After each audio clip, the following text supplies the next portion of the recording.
Hello friends, তোমাদের সকলকে দা দেবজিৎ চ্যানেলে স্বাগত। আজকে আলোচনা করব ভারতের বিচার বিভাগ থেকে কিছু গুরুত্বপূর্ণ এমসিকিউ টাইপ কোশ্চেন। ঠিক আছে, সমস্ত উচ্চ মাধ্যমিক পরীক্ষার্থী তোমরা এই ভিডিওটি মন দিয়ে দেখবে। তাহলে প্রথম কোশ্চেন দেখো যে হাইকোর্টের বিচারপতিদের অবসর গ্রহণের বয়স হলো, তাহলে উত্তর হচ্ছে 62 বছর। যদি হাইকোর্টের কোনো বিচারপতির 62 বছর বয়স হয়ে যায় তাহলে কিন্তু তাকে অবসর গ্রহণ করতে হয়। ঠিক আছে, তারপরে কোশ্চেন দেখো যে সুপ্রিম কোর্টের বিচারপতি হিসেবে নিযুক্ত হতে হলে ন্যূনতম বয়স হতে হয়, তার উত্তর হচ্ছে বয়সের কোনো শর্ত নেই।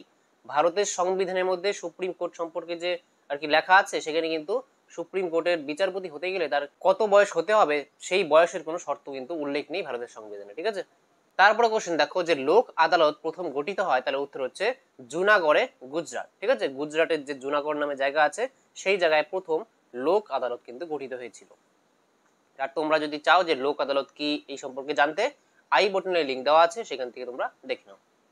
তারপরে কোশ্চেন দেখো যে সুপ্রিম কোর্টের বিচারপতিদের অবসর গ্রহণের বয়স হলো, তার উত্তর হচ্ছে 65 বছর। ঠিক আছে, হাইকোর্টের বিচারপতির অবসর গ্রহণের বয়স হচ্ছে 62 বছর, কিন্তু সুপ্রিম কোর্টের বিচারপতিদের অবসর গ্রহণের বয়স হচ্ছে 65 বছর। ডিফারেন্সটা মনে রাখবে। ঠিক আছে, তারপরে কোশ্চেন দেখো যে ক্রেতা সুরক্ষা আইন প্রণীত হয় কত খ্রিস্টাব্দে, তার উত্তর হচ্ছে 1986 খ্রিস্টাব্দে। 1986 খ্রিস্টাব্দে ক্রেতা সুরক্ষা আইন, কনজিউমার প্রোটেকশন অ্যাক্ট কিন্তু পাশ হয়।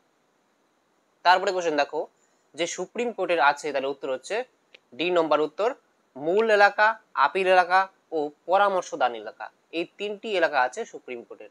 তারপরে কোশ্চেন দেখো যে বর্তমানে প্রধান বিচারপতি সহ সুপ্রিম কোর্টের বিচারপতির সংখ্যা, তার উত্তর হচ্ছে 34 জন। ঠিক আছে, বর্তমানে ভারতের যে সুপ্রিম কোর্ট আছে সেখানে কিন্তু কতজন আর কি বিচারপতি আছেন, উত্তর হবে একজন কিন্তু আর কি প্রধান বিচারপতি, আর হচ্ছে 33 জন অন্যান্য বিচারপতি। ঠিক আছে, এই টোটাল হলো 34 জন। তারপরে কোশ্চেন দেখো যে সুপ্রিম কোর্টের বিচারপতিদের নিয়োগ করেন, তার উত্তর হচ্ছে রাষ্ট্রপতি। সুপ্রিম কোর্টের যে বিচারপতি আছেন 34 জন, তাদেরকে কিন্তু রাষ্ট্রপতি নিয়োগ করে থাকেন। তারপরে কোশ্চেন দেখো যে নাগরিকদের মৌলিক অধিকার রক্ষায় সুপ্রিম কোর্ট কত নং ধারা অনুযায়ী লেখা জারি করে, তার উত্তর হচ্ছে 32 নং ধারা অনুযায়ী। সুপ্রিম কোর্ট কিন্তু 32 নং ধারা অনুযায়ী নাগরিকদের যে মৌলিক অধিকার আছে, 12 থেকে 35 নং ধারার মধ্যে যে ফান্ডামেন্টাল রাইটস দেওয়া আছে, মৌলিক অধিকার সমূহ দেওয়া আছে নাগরিকদের ভারতের, সেগুলি যদি কোনো কারণে ক্ষুণ্ণ হয় তাহলে কিন্তু সুপ্রিম কোর্ট সেগুলিকে রক্ষা করতে পারে কত নম্বর আর্টিকেলের দ্বারা, এই 32 নং আর্টিকেলের দ্বারা। আর এই 32 নং আর্টিকেলে কি আছে, যে সুপ্রিম কোর্টের লেখো জারির ক্ষমতা আছে। সেই লেখো কিন্তু 5 প্রকারের হয়। ঠিক আছে, একটা হচ্ছে বন্দি প্রত্যক্ষীকরণ মানে হেবিয়াস কর্পাস, পরমাদেশ ম্যান্ডামাস, তারপরে প্রতিষেধ অর্থাৎ প্রহিবিশন, তারপরে উৎপ্রেষণ অর্থাৎ সার্সিওরারি, আর একটা হচ্ছে অধিকার পৃচ্ছা অর্থাৎ কুও ওয়ারান্টো। এই 5টি রিটস অর্থাৎ লেখো সম্পর্কে আমি কিন্তু বিস্তারিত আলোচনা করেছি, কোনটার মানে কি, কোনটার অর্থ কি। তোমরা এটারও আই বটনের লিঙ্ক দেওয়া আছে, বা এই ইউটিউব চ্যানেলে গিয়ে তোমরা সেই ভিডিওটি দেখলে বুঝে যাবে। ঠিক আছে, তারপরে কোশ্চেন দেখো যে সুপ্রিম কোর্ট কয়টি লেখো জারি করতে পারে, তাহলে একটুই বললাম যে 5টি লেখো জারি করতে পারে। ঠিক আছে, 32 নং আর্টিকেলের দ্বারা সুপ্রিম কোর্ট কিন্তু টোটাল 5টি, ঠিক আছে, 5টি কিন্তু লেখো জারি করতে পারে নাগরিকদের মৌলিক অধিকার সুরক্ষা করার জন্য। তারপরে কোশ্চেন দেখো যে ভারতীয় সংবিধানের রক্ষাকর্তা হলেন, তার উত্তর হচ্ছে সুপ্রিম কোর্ট। ভারতের যে সংবিধান সেই সংবিধানের রক্ষাকর্তা বলা হয় সুপ্রিম কোর্টকে। তারপরে কোশ্চেন দেখো যে ভারতের ড্যাশ বিচার ব্যবস্থা বর্তমান, তার এখানে উত্তর হচ্ছে অখণ্ড বিচার ব্যবস্থা বর্তমান।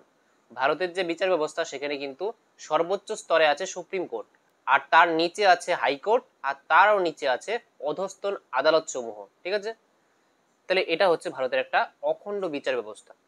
নেক্সট কোশ্চেন দেখো যে সুপ্রিম কোর্টের আপিল এলাকার সংখ্যা, তার উত্তর হচ্ছে 4টি। সুপ্রিম কোর্টের 4টি কিন্তু আপিল এলাকা রয়েছে। নেক্সট কোশ্চেন দেখো যে ভারতের অভিলেখ আদালত হলো, তাহলে উত্তর হচ্ছে সুপ্রিম কোর্ট। সুপ্রিম কোর্ট হচ্ছে ভারতের অভিলেখ আদালত। তারপরে কোশ্চেন দেখো যে সুপ্রিম কোর্টের কার্যাবলীকে কয় ভাগে ভাগ করা হয়, তাহলে উত্তর হচ্ছে 4 ভাগে। নেক্সট কোশ্চেন দেখো যে ক্রেতা সুরক্ষা আইন সংশোধিত হয় অর্থাৎ কনজিউমার প্রোটেকশন অ্যাক্ট কবে সংশোধিত হয় অর্থাৎ কবে অ্যামেন্ডমেন্ট করা হয় সেখানে, তার উত্তর হচ্ছে 2002 খ্রিস্টাব্দে। নেক্সট কোশ্চেন দেখো যে ক্রেতা আদালতের সর্বোচ্চ স্তর হলো, তাহলে উত্তর হচ্ছে জাতীয় স্তর। এই ক্রেতা আদালতের কিন্তু 3টি স্তর হয়, একটা জাতীয় স্তরে, তারপরে রাজ্য স্তরে, তারপরে জেলা স্তরে। তাহলে সর্বোচ্চ স্তর হচ্ছে জাতীয় স্তর। তারপরে কোশ্চেন দেখো যে লোক আদালতের জনক হলেন, তাহলে উত্তর হচ্ছে পি এন ভগবতী। P.N. ভগবতী কিন্তু প্রথম এই লোক আদালতের কথা বলেন। ঠিক আছে, নেক্সট কোশ্চেন দেখো, যে পশ্চিমবঙ্গে প্রথম লোক আদালত গঠিত হয় কত সালে? তাহলে মনে রাখবে যে 1987 সালে। ঠিক আছে, 1987 সালে কিন্তু পশ্চিমবঙ্গের মধ্যে প্রথম লোক আদালত গঠিত হয়। আর সবার প্রথমে গুজরাটের জুনাগড়ে, মনে রাখবে সবার প্রথমে ভারতের আর কি গুজরাট রাজ্যের জুনাগড়ে কিন্তু 1982 সালে কিন্তু লোক আদালত গঠিত হয়েছিল। তারপরে পশ্চিমবঙ্গে 1987 খ্রিস্টাব্দে।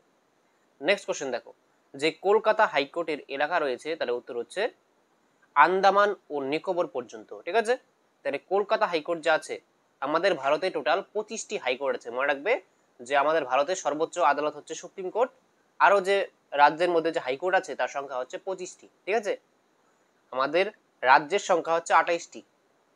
ভারতে 28টি রাজ্য আছে কিন্তু 28টি হাইকোর্ট নেই। ঠিক আছে, ভারতে কিন্তু 25টি হাইকোর্ট আছে। আর তার মধ্যে যে কলকাতা হাইকোর্ট, ঠিক আছে, সেই কলকাতা হাইকোর্ট কিন্তু তার এলাকার মধ্যে পড়ে হচ্ছে পশ্চিমবঙ্গ রাজ্য এবং আন্দামান ও নিকোবর দ্বীপপুঞ্জ, অর্থাৎ এই যে কেন্দ্রশাসিত অঞ্চলটা আন্দামান ও নিকোবর দ্বীপপুঞ্জ, এই পর্যন্ত কিন্তু কলকাতা হাইকোর্টের এলাকা রয়েছে। ঠিক আছে, তারপরে কোশ্চেন দেখো, যে হাইকোর্ট মৌলিক অধিকার রক্ষায় লেখো জারি করে সংবিধানের কত নং ধারা অনুযায়ী? তার উত্তর হচ্ছে 226 নং ধারা অনুযায়ী।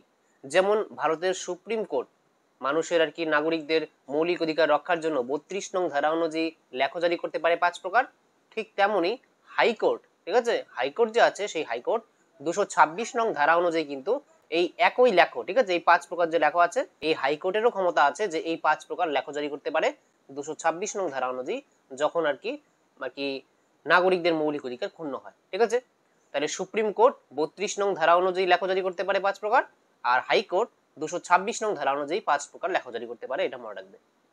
নেক্সট কোশ্চেনে চলে যাই, যে সুপ্রিম কোর্টের বিচারপতিদের অপসারণ করেন কে? তার উত্তর হচ্ছে রাষ্ট্রপতি। সুপ্রিম কোর্টের যে বিচারপতি তাদেরকে যদি অপসারণ করতে হয় তাহলে কিন্তু সেটা করবেন রাষ্ট্রপতি। তারপরে কোশ্চেন দেখো, যে জাতীয় স্তরে ক্রেতা সুরক্ষা আদালতে কত টাকার প্রেক্ষিতে মামলা করা যায়? তাহলে উত্তর হচ্ছে 1 কোটির বেশি। যদি এমন কোনো মামলা হয় যেখানে টাকার পরিমাণ বা অর্থের পরিমাণ 1 কোটির বেশি, তখন কিন্তু সেটা জাতীয় স্তরের যে ক্রেতা সুরক্ষা আদালত আছে সেখানে কিন্তু সেই মামলা আর কি নেওয়া যাবে। তারপরে কোশ্চেন দেখো, যে রাজ্য স্তরে ক্রেতা সুরক্ষার ক্ষেত্রে ক্ষতিপূরণের দাবির নির্দিষ্ট পরিমাণ? তাহলে উত্তর হচ্ছে 20 লক্ষের বেশি কিন্তু 1 কোটির কম। আর তারপরে কোশ্চেন দেখো, যে জেলা স্তরে ক্রেতা সুরক্ষা আদালত কত টাকার প্রেক্ষিতে মামলা করা যায়? তাহলে উত্তর হচ্ছে 20 লক্ষ টাকা পর্যন্ত। ঠিক আছে, 20 লক্ষ টাকা পর্যন্ত যদি কোনো মামলা আসে, ঠিক আছে, তখন সেটা জেলা স্তরে যায়। তাহলে এই ছিল আজকের আলোচনা। তাহলে তোমরা এই গুরুত্বপূর্ণ এমসিকিউ গুলি রেডি করে রাখো, আশা করি তোমাদের এখান থেকে কমন পড়ে যাবে। আর তারপরের ভিডিওতে এই অধ্যায় থেকে ভারতের বিচার বিভাগ থেকে কি কি এসএকিউ টাইপ কোশ্চেন আসতে পারে সেই বিষয়ে আমি ভিডিও নিয়ে আসবো। ঠিক আছে, তাহলে ততক্ষণের জন্য তোমরা ভালো মতো পড়াশোনা করতে থাকো। ঠিক আছে, তাহলে পুজোর পরেই তো আবার শুরু হয়ে যাবে কি পরীক্ষা, টেস্ট আসবে, তারপর টেস্টের পরে ফাইনাল। তো মন দিয়ে তোমরা বাড়িতে পড়াশোনা করো। তাহলে ভিডিওটি শেষ পর্যন্ত দেখার জন্য তোমাদেরকে অসংখ্য ধন্যবাদ। দেখা হচ্ছে পরের একটি নেক্সট ভিডিওতে। ততক্ষণের জন্য বাই।